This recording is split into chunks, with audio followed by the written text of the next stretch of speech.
જો ઘણા પૂનમ ભરવા જાય, પૂનમ ભરવાનો મતલબ શું છે? કોક ભરે એટલે આપણે ભરીએ. પૂનમ ભરવાનો મતલબ શું છે સાચો? જો આખો મહિનો 30 દિવસનો હોય, એમાં અડધો મહિનો પૂરો થાય એટલે પૂર્ણિમા પૂનમ આવે ત્યારે ચાંદો આખે આખો જોવા મળે તમને.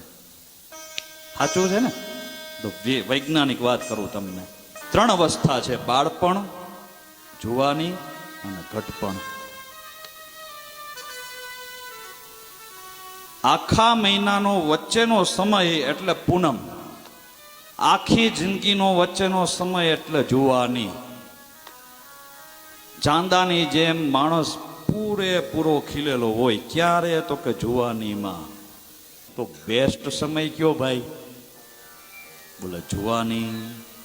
સમય છે, સંપત્તિ છે અને શરીર પણ છે. એ જુવાનીને ભક્તિથી ભરી દેવી, એનું નામ જ પૂનમ ભરવી.